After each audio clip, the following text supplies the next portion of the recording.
El Consejo Cívico de las Instituciones Laguna y Frecuencia Igual presentan Laguna, ¿cómo vamos?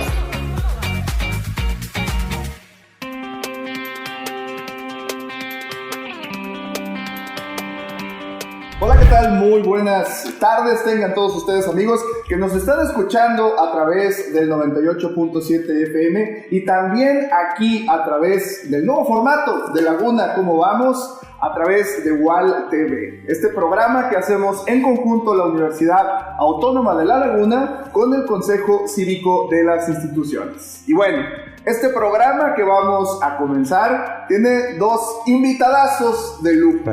¿Qué digo? Invitadazos, maestros, señorones de la economía. Para mí verdaderamente es un orgullo tener aquí al maestro Jorge Cepeda Rubalcaba, que es consultor financiero y además una leyenda en la Facultad de Economía para todos los egresados. Y hablando de la Facultad de Economía, también tenemos al coordinador de esta carrera, al doctor Axel Amarillas Urbina.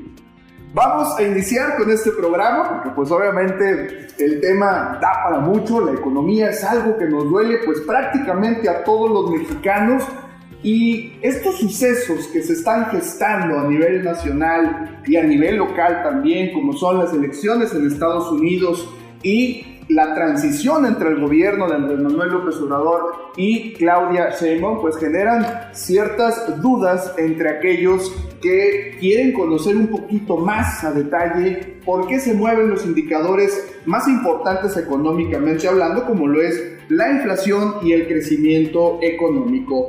Y es que, queridos amigos que nos están escuchando, la inflación en la comarca lagunera registró un incremento anual entre junio del 2023 y junio del 2024 del 5.08%, estando incluso por encima de la inflación nacional que fue del 4.98%.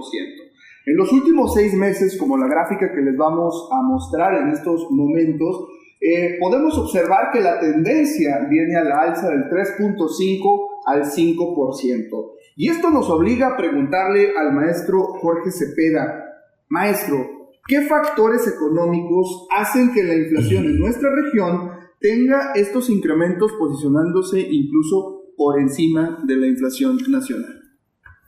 Bueno, buenos días. Sinceramente es un tema sumamente complicado, difícil. Y si lo vemos en la gráfica, la inflación prácticamente de Torreón va por arriba de la nacional desde hace pocos meses, desde abril, básicamente. Y el spread o el diferencial no ha sido demasiado.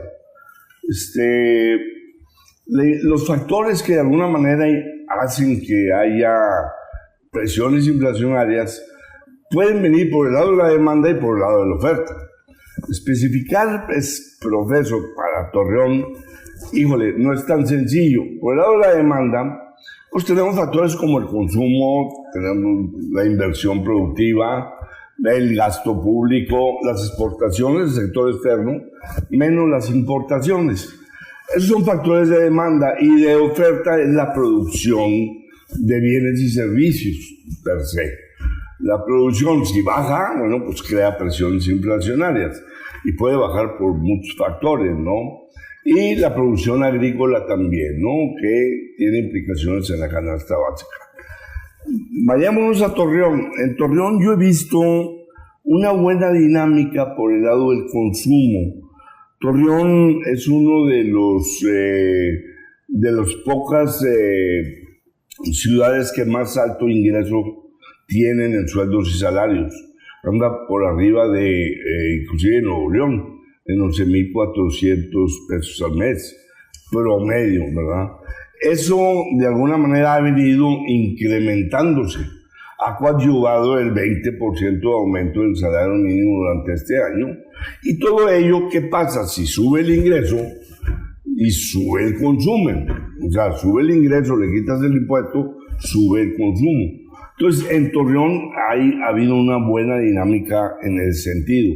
Otro factor que yo he visto, amén de que las remesas a nivel nacional, o sea, las que vienen de nuestros paisanos, son remesas históricas ya, de más de 60,000 millones de dólares.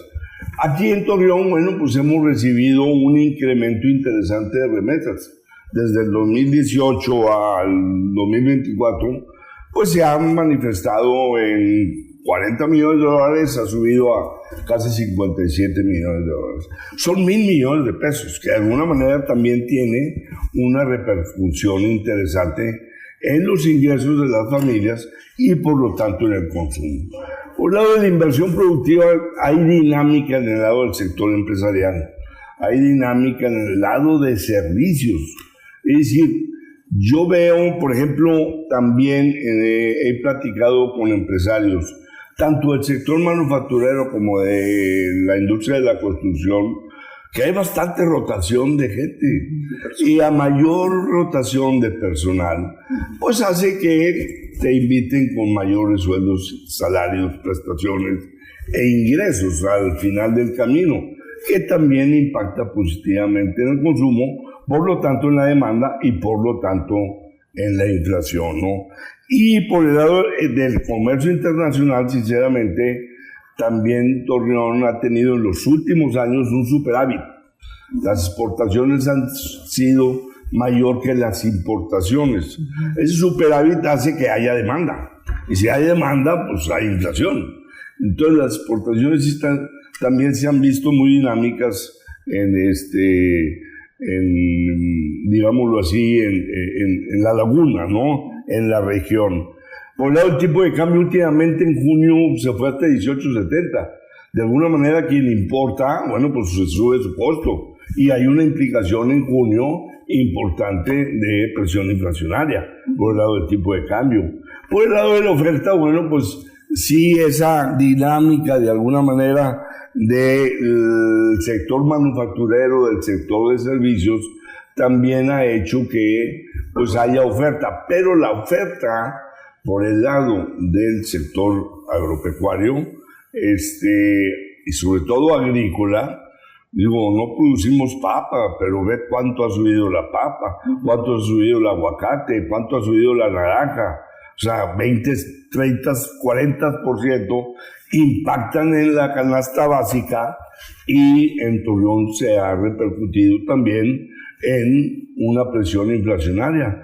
Ya cada vez más mi señora me dice que no completa para el mandado cada semana. Me digo, espérate, he perdido al mes. Y yo creo, maestro, que es algo que prácticamente todos lo estamos resintiendo, sobre todo las damas de casa que están comprando cada semana el mandado. Me tocó, el maestro, el tema del salario. Y Axel, a mí me interesa mucho tu particular punto de vista porque mucha gente tiene esta inquietud. ¿Los aumentos al salario mínimo tienen un impacto en la inflación? Bueno, primero que nada, buenos días. Gracias por la invitación, Alfredo. Gracias por estar aquí, maestro. Un gusto volverlos a ver en una mesa de diálogo. No, mira, yo creo, el crecimiento del salario mínimo ha sido pues todo un tema, sobre todo este sexenio, aunque realmente recordemos que los incrementos al salario mínimo vienen de más atrás. Si mal no recuerdo, empezaron en el sexenio de Calderón, estos incrementos extraordinarios, y porque efectivamente en su momento tú veías la estadística y pues la estadística era irrisoria, ¿no? El salario mínimo estaba por debajo de la línea de pobreza en su momento extrema del Coneval. ¿Qué quería decir? Que pues una persona que tuviera un salario mínimo o que trabajara y ganara un salario mínimo, pues no, pues ahora sí que estaba en extrema pobreza, ¿no? Evidentemente la estadística como tal también no nos servía de mucho más que para indizar multas, indizar pagos, indizar ese tipo de cuotas o aportaciones que se tenían en aquel momento hacia el gobierno sobre todo. Y con el paso del tiempo pues fue tomando un nivel real, ¿no? El asunto es que en el presente sexenio todavía lo recibimos con un salario relativamente bajo, que estaba en 88.40 pesos al día en 2018. Estamos hablando de 2.652 pesos al mes. Actualmente en 2024 estamos en 248.90, es decir, 7.467 pesos al mes. ¿Qué es lo que gana un mexicano que está registrado como un salario mínimo. Al menos es lo que debe de ganar, ¿no? Entonces, ahí sí o sí, pues vemos que ya se triplicó el salario de inicio de sexenio ahorita y definitivamente ha tenido un impacto en la inflación. Así es, vía costos. Exacto. Y aquí el asunto es ¿hasta dónde? Por ejemplo, hasta el año pasado, recuerdo mucho en las participaciones que ya tenía en programas de radio y televisión, yo comentaba, todavía el salario hasta el año pasado, que estaba por ahí cercano a los 6,000 pesos, todavía sigue siendo un nivel, digamos, o una estadística que simplemente refleja todavía un costo o un precio menor a lo que está el mercado de trabajo realmente. El asunto es que a partir de este año ya empezó a arrastrar salarios. Sí. Por mencionar algunos ejemplos, cualquier persona que pueda llegar a trabajar atendiendo una tienda comercial en el centro de la ciudad, pues el salario que estamos viendo ahorita ya definitivamente ya está por encima del que el mercado laboral pagaba por ese tipo de trabajo, ¿no? Y al final el salario mínimo pues habla de todos los trabajos, ¿no? También pues han salido por ahí inclusive memes en redes sociales, ¿no? Que cuando ves que tu salario de profesionista ya lo está alcanzando el salario mínimo. Entonces yo creo que sí, ya la estadística de 2024 ya tuvo un impacto ya más fuerte en la inflación, porque considero que antes de 2024 el indicador no alcanzaba todavía los salarios reales del mercado laboral, pero ya a partir de 2024 sí. Y aquí la pregunta pues sobre la mesa sería ¿qué vamos a hacer o qué va a suceder más bien para el salario del 2025? Que ya le toca a otro presidente, ya le toca a otro congreso, inclusive se puede llegar a reconfigurar la Comisión Nacional de Salarios Mínimos, etc. Entonces, yo considero que incrementos con ese nivel que estábamos viendo del 20% anual ya no serían sostenibles, porque ya empezaría a distorsionar mucho al mercado laboral. Y ahí llegas a tener impactos de dos formas. Uno, por un problema, puedes generar un problema inflacionario por el lado de los costos, pero también puedes generarle ya un problema al mercado laboral. Por ejemplo, vuelvo a esta misma idea de la tienda en el centro de la ciudad. Si el empresario tiene la disyuntiva de contratar a 2 personas para que atiendan el lugar, pero al ver que el salario ya sería de 8,000, 9,000 pesos, en este caso hacer un trabajo a lo mejor no especializado, pues definitivamente va a optar por o dejo que funcione con una sola persona y no creo un segundo trabajo, o contrato a alguien más, pero pues por debajo del agua, ¿no? Y esto le va a impactar ¿a qué? A nuestras ya malas estadísticas de informalidad laboral. Y por otro lado, empezaría también a generar desempleo en el sector formal. Y qué interesante porque un indicador mueve otro, y parece una escalada, un efecto dominó cuando no se toman las decisiones correctas en términos macroeconómicos. Y en este sentido, maestro Jorge Cepeda, teníamos la expectativa desde el 2022 que para el 2025 ya se iban a alcanzar las tasas objetivo del Banco de México del 3%. Como usted está viendo los cambios a nivel global y también a nivel nacional, ¿usted cree que vayamos a alcanzar estas tasas objetivo en 2025? Muy interesante la pregunta. Mira, producto de todas las geopolítica, de todo lo que es el tema de la pandemia, etcétera, que se cayeron todas las economías y luego resurgieron en el 2021, luego resurgieron de más, ¿no? Resurgieron con crecimientos económicos muy importantes y por lo tanto procesos inflacionarios muy importantes. Todos los bancos centrales del mundo empezaron a actuar con políticas monetarias restrictivas. ¿Qué significa restrictiva? Significa que tú vas por un lado a subir la tasa de interés para generar una contracción en la demanda general y así aminorar las presiones inflacionarias. Y por otro lado vas a disminuir lo que es su oferta monetaria, ¿no? Y todo ello, todos los bancos, incluyendo el Banco de México, lo han venido haciendo desde el 21, ya llevan 3 años y no han tenido, así que tú digas, un gran éxito en el ataque a la inflación. Los criterios generales de política económica del año pasado estimaban una inflación por debajo del 4%, alrededor del 3.8, 3.7% para el 24. Los precriterios que salieron hace un par de meses para el 2025 la están planteando alrededor del 3.3%. Pero ya con las revisiones, ya por ejemplo el consenso de analistas que yo he leído, se está yendo a más del 4% que va a terminar en el 24. Y en el 25 no ven que vaya a lograr el Banco de México todavía ese 3%. Es sumamente complicado.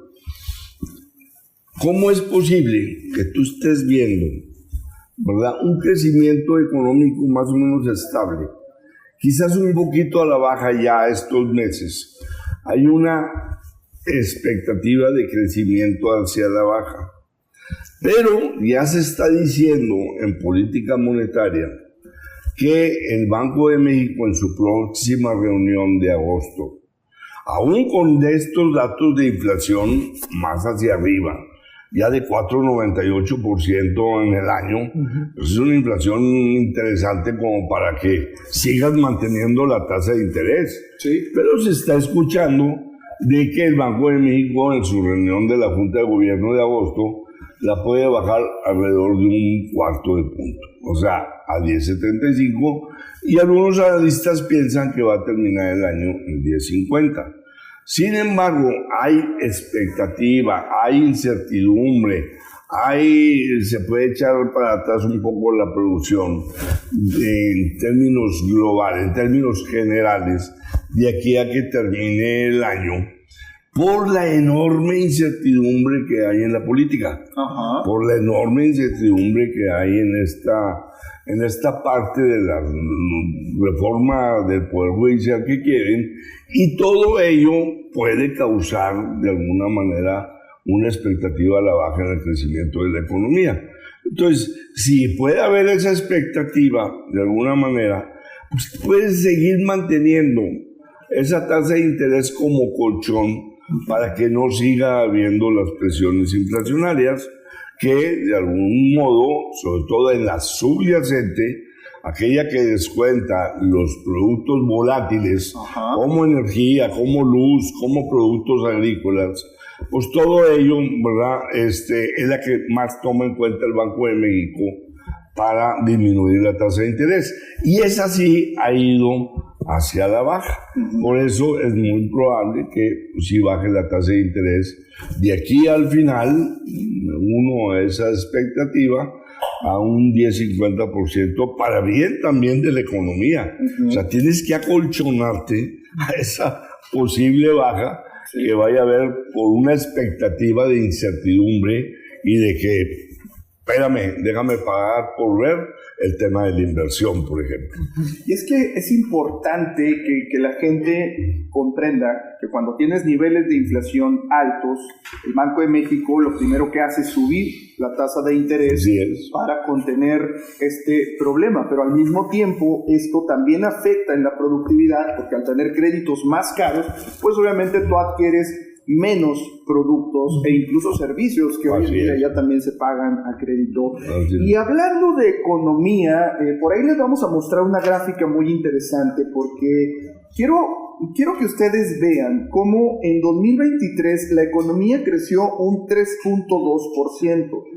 El Fondo Monetario Internacional actualmente está sacando unas estimaciones muy interesantes donde dice que pues, la economía va a bajar su crecimiento al 2.2% y para el año 2025 se espera que la economía crezca apenas un 2.1%, incluso el mismo Fondo Monetario Internacional alerta que puede ser entre 2.1 y 1.6%, es decir, todavía más abajo. Axel, ¿qué factores están provocando que la economía se desacelere técnicamente en comparación al año 2023 y que se vaya a desacelerar todavía más en el 2025 a pesar del factor nearshoring? Fíjate, Luis, a mí me gustaría mencionar ese punto. Yo creo que el presente sexenio tuvo graves problemas de crecimiento económico, primero por la incertidumbre que llegó a generar la cancelación del aeropuerto, que básicamente mantuvo sin crecimiento económico al país durante 2019. Después vino la pandemia y todo lo que conllevó en términos de actividad económica, de conductas de patrones de consumo, etcétera. Y al final, pues tuvimos una de las peores crisis, al menos en la historia reciente, ¿no? de México. Y pues bueno, a todo el mundo. Vimos cómo la estadística nos mostró que finales de 2022, principios de 2023, recuperamos los niveles de Producto Interno Bruto que teníamos previos a la pandemia. Y creo que al final el crecimiento económico que nos va a dejar este sexenio va a ser 2023 y 2024. Y básicamente esos 2 años estuvieron marcados, al menos más 2023 que 2024, con esa palabra, nearshoring. El asunto es que se mencionó mucho acerca del nearshoring, se mencionó mucho acerca de del potencial que tiene México, o que sigue teniendo, dada esta conducta de reubicación de inversiones a nivel global. Sin embargo, hasta la fecha no lo estamos viendo aterrizar ni llegar, ni como lo imaginamos ni como nos lo platicaron, ¿no?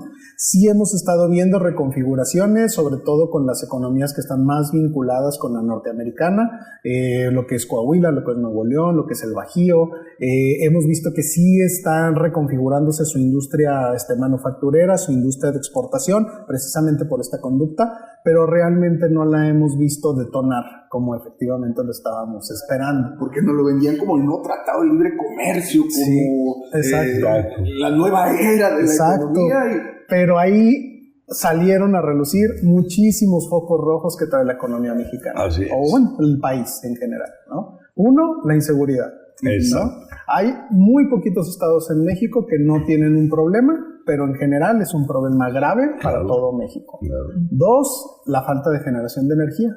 Sin importar si es eléctrica, si es gas natural, si es gasolina, no hay forma de generar más energía y de llevarla hacia donde se necesita, ¿no? Y ahí todos lo vemos. Ahorita en verano, los días de la ola de calor, de repente, ¡pum!, 2-3 horas sin energía eléctrica y pues te estaba rostizando como pollito, ¿no? Ahí dentro de la casa, ¿no? Y la tercera, que es un foco rojo nuevo, que es la falta de agua. No había sido un tema la falta de agua hasta, creo que empezó en Monterrey o Nuevo León hace 2-3 años, y de ahí empezó a abrir como que esa puerta, ¿no? ¿Cuáles ciudades de México, cuáles estados de México tienen problemas de agua?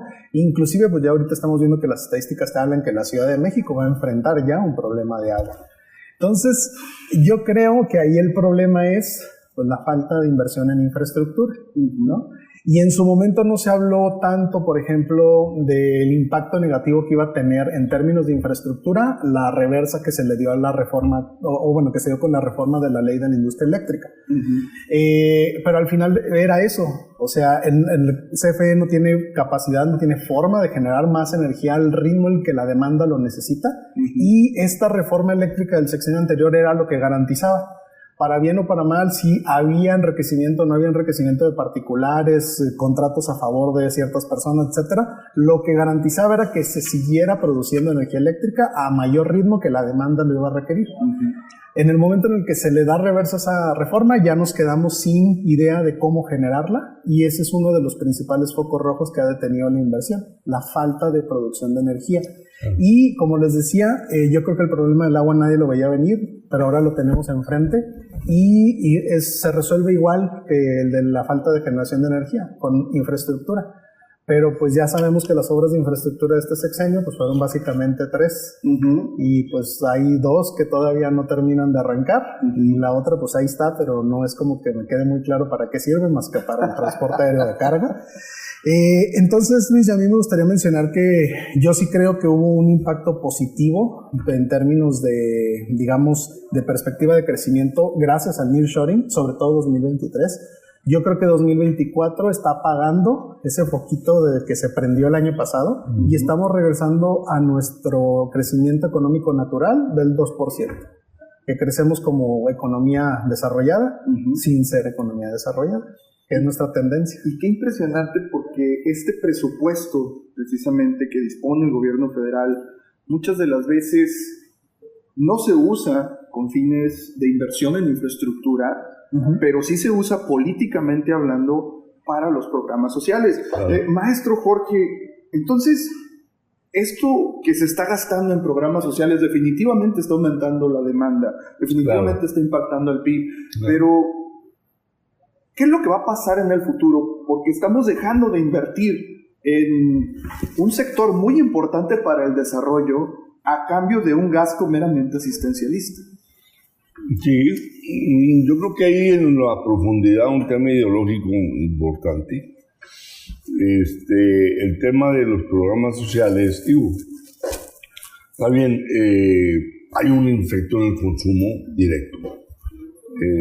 Andan batallando inclusive los adultos mayores para completar en medicinas por las cuestiones inflacionarias también, hay que decirlo, pero mira, en la ley de ingresos que debe el nuevo gobierno de Claudia Sheinbaum, ya está, yo creo que ya lo están ideando. En la ley de ingresos y el presupuesto, ambas, generan los criterios de política económica, generan cómo van a estar los fundamentales de la economía para el año que entra. Y se genera ahí en eso de los presupuestos, pues, de cuánto va a ser el gasto en programas sociales. Para el 24, 741 mil millones de pesos, ¿verdad? Entonces, la distribución, dices tú, y con el proceso de campaña, etcétera, quieren más programas sociales. Bueno, ¿y el fondeo dónde va a estar? O sea, ¿cómo se va a fondear eso? Entonces, todo esto hizo que el déficit público, que es neurálgico para la economía, haya subido de alrededor de 3 y pico % a menos 5.9% del PIB. Es enorme. Déficit público significa mucho gasto, poco ingreso. ¿Cómo se fondea el resto? Con deuda. Entonces, la expectativa de ese déficit público pues se va a ver en octubre, cuando la señora Claudia Sheinbaum y su séquito del gabinete económico evalúen muy bien cómo y de qué manera van a ser los fundamentales de la economía para el siguiente año. Cómo va a ser la ley de ingresos y cómo va a ser el presupuesto público. Eso es muy, muy relevante. Hay voces, evidentemente, que sí. O sea, ese enorme gasto público destinado a programas sociales mermó actividades muy relevantes para el crecimiento económico. Y una de las grandes actividades relevantes para el crecimiento económico es la inversión pública. Así es. Aparte de la privada, ¿no? Y la inversión pública en inversión de infraestructura hidráulica, energética, carreteras, caminos, presas, etcétera, etcétera. En educación, en salud, en equipamientos urbanos, etcétera, etcétera. Todo ello, en el criterio general de política económica anterior, pues es marginal. El crecimiento es pequeño y los programas sociales de tamaño. Entonces hay un efecto ahí ideológico importantísimo y político, pues que se tradujo en una gran felicidad para millones de gentes. Claro. La verdad de las cosas. Pero ¿hasta dónde, a la larga, vas a crear un problema económico de grandes consecuencias? Claro. El déficit público con López Portillo creó una crisis económica de enormes consecuencias en el 82. Entonces ahí el nuevo gobierno tiene que tener muchísimo cuidado. Y yo creo que debemos tener muy en cuenta todos estos factores de cara a lo que va a arrancar el año 2025, porque, híjole, parece que no, pero tenemos los mexicanos una maldición con los años que terminan en 4, ¿no? No olvidemos la crisis que tuvimos en 1994, la crisis política que se desató en el 2014.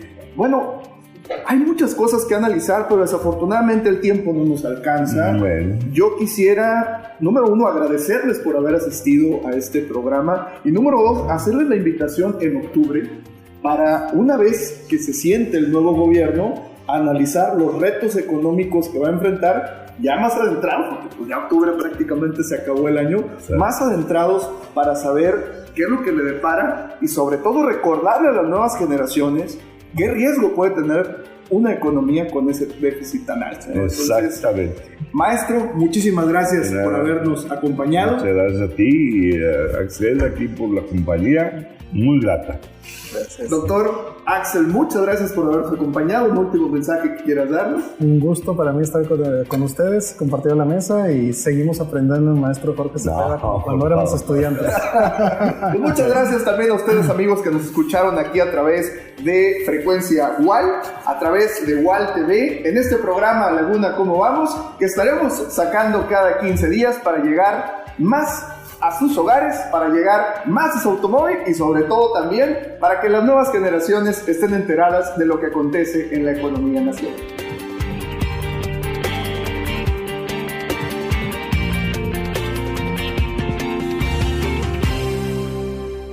El Consejo Cívico de las Instituciones Laguna y Frecuencia WAL presentó Laguna ¿Cómo vamos?